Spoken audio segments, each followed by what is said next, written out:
అప్పుల బాధలు వెంటాడుతున్నాయా? అయితే 6JVR వారి జాతిరత్నాలు ధరించండి. అందరికీ నమస్కారం. వెల్కమ్ టు మనం టీవీ. నేను మీ పవన్ బేస్వాడ. తెలంగాణలో గత బీఆర్ఎస్ ప్రభుత్వం ఎదుర్కొన్నటువంటి ముఖ్యమైనటువంటి కేసులలో కాళేశ్వరం కావచ్చు, ఈ ఫార్ములా రేసింగ్ కావచ్చు, ఇప్పుడు ఫోన్ ట్యాపింగ్ కావచ్చు.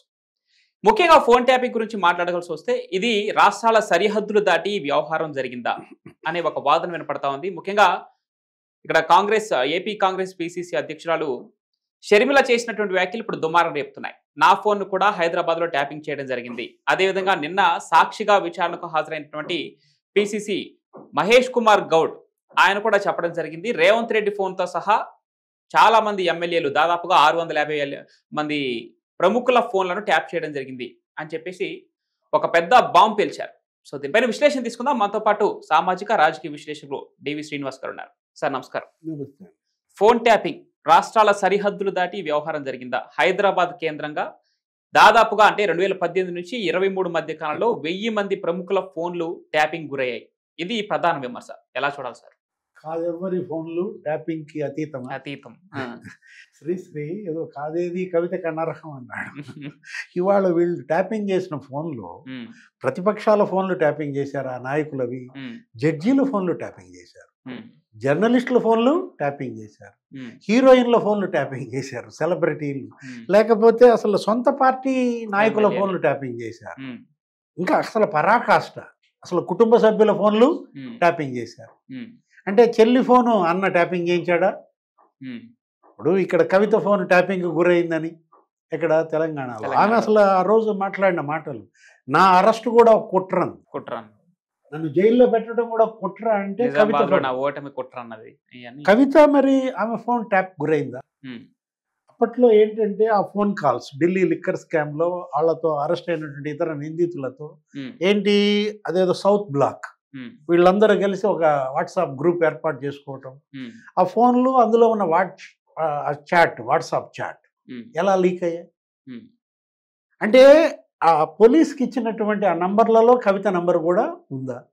మీరు ఇంట్రోలో చెప్పారు ఏది షర్మిల నంబరు ఉందని. షర్మిల ఫోన్ ట్యాపింగ్ చేయాల్సిన అవసరం ఎవరికి వచ్చింది? ఎందుకు వచ్చింది? ఇప్పుడు షర్మిల అప్పుడు ఇక్కడ పార్టీ పెట్టింది, తెలంగాణ వైఎస్ఆర్సీపీ అని పెట్టి ఆమె పాదయాత్ర చేసి ప్రతి నియోజకవర్గంలో బీఆర్ఎస్ ఎమ్మెల్యే అవినీతి చిట్టా చదివింది. పలానాళ్ళ దగ్గర అక్రమ వసూలు చేశాడు, పలానా భూమి కబ్జా చేశాడంటూ అసలు అప్పట్లో చాలా ఒక యుద్ధం జరిగింది. ఆమెను అసలు ఆమె క్యారవాన్ వ్యాన్ తగలబెట్టారు, ఆమె కారు కూడా ఈడ్చుకుపోయారు ఇక్కడెక్కడ ఈ పంజాగుట్ట ఈ పోలీస్ స్టేషన్ దగ్గర. అప్పుడు అసలు ఆమె ఫోన్ ట్యాపింగ్ వెనక ఉద్దేశం మనకు రెండుగా కనపడతాం. ఒకటి, తెలంగాణలో ఆమె పార్టీని కట్టడి చేయడం, బీఆర్ఎస్ రాజకీయ లాభాల కోసం ట్యాపింగ్ చేశారా? లేదు జగన్మోహన్ రెడ్డి ఆస్తి వివాదాలు, అన్నా చెల్లెళ్ళ ఆస్తుల వివాదాలు, చెల్లి ఆస్తి కూడా జగన్మోహన్ రెడ్డి ఇవ్వని అనడం, ఆమె ఎవరెవరితో మాట్లాడుతోంది.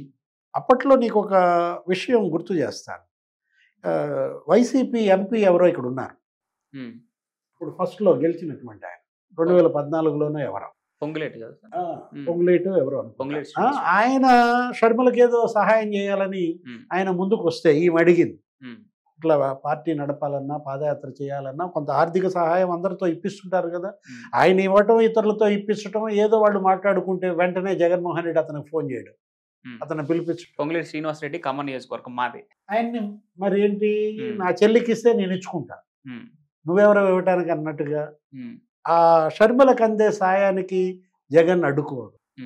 అదే కాదు, ఇప్పుడు రేవంత్ రెడ్డి కేబినెట్ లో ఉన్న ఒక మంత్రి, ఆ మంత్రికి సంబంధించిన సంస్థ కంపెనీ దాంట్లో 40 మంది సిబ్బంది ఫోన్లు ట్యాప్ చేశారని. ఆ మంత్రి కూడా ఈయన రియల్ ఎస్టేట్ బిజినెస్ చేస్తుంటారు. ఇప్పుడు ఏంటి పొంగులేటి శ్రీనివాసరెడ్డి కూడా బాధితుడా? ఆల్రెడీ పిసిసి చీఫ్ తెలంగాణ ఎవరైనా ఆయన వచ్చి వాంగ్మూలం కూడా ఇచ్చాడు, మహేష్ కుమార్ గౌడ్, ఆయన అనిల్ కుమార్ యాదవ్, ఆమె ఎవరో సరిత. అంటే ఇవాళ ఈ ఫోన్ ట్యాపింగ్ ఎపిసోడ్ని నువ్వు 3 రకాలుగా చూడాలి. ఎపిసోడ్ 1 కేసీఆర్ 1.0, అప్పుడు అసలు చంద్రబాబు ఫోనే ట్యాపింగ్ చేశారని, అప్పుడు రేవంత్ రెడ్డి ఏదో కేసులో పట్టుబడి జైలుకి వెళ్ళడం, ఆయన అసలు ఇవాళ చంద్రబాబు ఇక్కడి నుంచి వెళ్ళిపోవడానికి కారణం కేసు కాదు, ఈ ఫోన్ ట్యాపింగ్ అనే ఆ అభద్రతలో ఆయన కలిసిన పారిశ్రామికవేత్తల ఫోన్లు, వాళ్ళు ఏదో ఈజ్ ఆఫ్ డూయింగ్ బిజినెస్, ఏపీకి పెట్టుబడులు తెచ్చేవి ముందే తెలుసుకోవటం, వాళ్ళకి వీళ్ళే ఫోన్లు చేయడం, తెలంగాణలో హైదరాబాద్లో పెట్టండి అక్కడెందుకు అక్కడ ఏమీ లేదని. అంటే వాళ్ళ మధ్య ఆ పారిశ్రామిక రంగంలో పోటీ, ఇది తట్టుకోలేక చంద్రబాబు వెళ్ళిపోయాడని.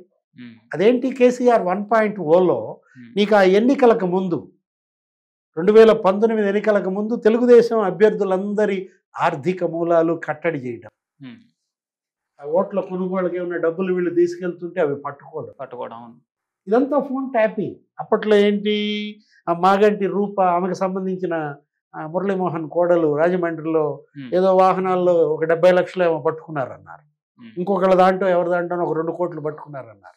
అంటే తెలుగుదేశం అప్పటి అభ్యర్థుల ఆ డబ్బుని కట్టడి చేసి చంద్రబాబుకి నష్టం, జగన్మోహన్ రెడ్డికి లాభం చేకూర్చడానికి ఫోన్ ట్యాపింగ్ వాడారా? 1.0లో మనకి ఇవన్నీ కనపడుతున్నాయి. ఇక కేసీఆర్ 2.0 అంటే జగన్ 1.0 అక్కడ. అప్పట్లో చంద్రబాబు 2020లో ఒక లేఖ రాశాడు. 2020లో జగన్ సీఎం అయిన 2 ఏళ్లకే ప్రధానికి లేఖ రాశాడు, నా ఫోన్ ట్యాపింగ్ అవుతుందని. అంటే జగన్మోహన్ రెడ్డి కూడా మరి ఆయన కేసీఆర్ చెప్పులు వేసుకునే ఆయన నడిచేది కూడా. అంటే ఫోన్ ట్యాపింగ్ కేసీఆర్కి కలిసి వచ్చింది, సెకండ్ టైం కూడా ఆయన సీఎం అయ్యాడు కాబట్టి మనం కూడా అవుదాం అనే ఉద్దేశంతో ఆంధ్రప్రదేశ్లో మరి ఆయన కూడా ఫోన్లు ట్యాపింగ్ చేశాడు. అది మనం చెప్పేది కాదు, వైసీపీ ఎమ్మెల్యేగా ఉన్న కోటంరెడ్డి శ్రీధర్ రెడ్డి చెప్పాడు. నేనెవరో కాంట్రాక్టర్ మా ఫ్రెండ్తో మాట్లాడితే ఏదో వర్క్ గురించి పిఎస్ఆర్ ఆంజనేయులు నాకు ఫోన్ చేశాడు, ఏంటి అతనితో ఏదో మాట్లాడావు, ఏదో డబ్బులు, ఏదో వర్క్, ఇతను బిత్తరపోవటం. చెబితే నేను చెప్పాలి, లేకపోతే మా ఫ్రెండ్ చెప్పాలి, వాడు చెప్పేవాడు కాదు, అంత సన్నిహిత ఫ్రెండ్ నాకు, అంటే నా ఫోన్ ట్యాప్ చేశారు. అంటే సొంత పార్టీ ఎమ్మెల్యేలు ఎంపీల ఫోన్లు కూడా ట్యాప్ చేశారంటే బీఆర్ఎస్ వాళ్ళవి కూడా అప్పటి మరి ఫోన్ ట్యాపింగ్ జరిగిందని, ఎమ్మెల్యేలై ఎంపీలై. అంటే బీజేపీ ఆయన బండి సంజయ్ అన్నారు, నా ఫోన్ ట్యాపింగ్ అవుతుంది, ఐఫోన్లు వాడండి అని చెప్పాడు. లోకేష్ అన్నాడు అదే మాట, ఐఫోన్లు వాడుకోవటం బెస్ట్, ఫేస్ టైంలో మాట్లాడుకోవటం బెస్ట్ అని. అంటే అక్కడ ఏంటి, నీకు ఆ దుబ్బాక ఎలక్షన్ బిఫోర్ రఘునందన్ రావు ఆయన బంధువు ఎవరో కాంట్రాక్టర్ ఉంటే ఆయన మరి ఫోన్ ట్యాపింగ్ ₹1 కోటి ఏమో పట్టుకున్నారు అప్పటి ఎలక్షన్ బిఫోర్, మునుగోడు ఎన్నిక. ఈటెల రాజేంద్ర ఫోన్లు కూడా ట్యాప్ అయ్యాయని. అంటే వీళ్ళు ఎవరిని వదిలేశారు చెప్పు?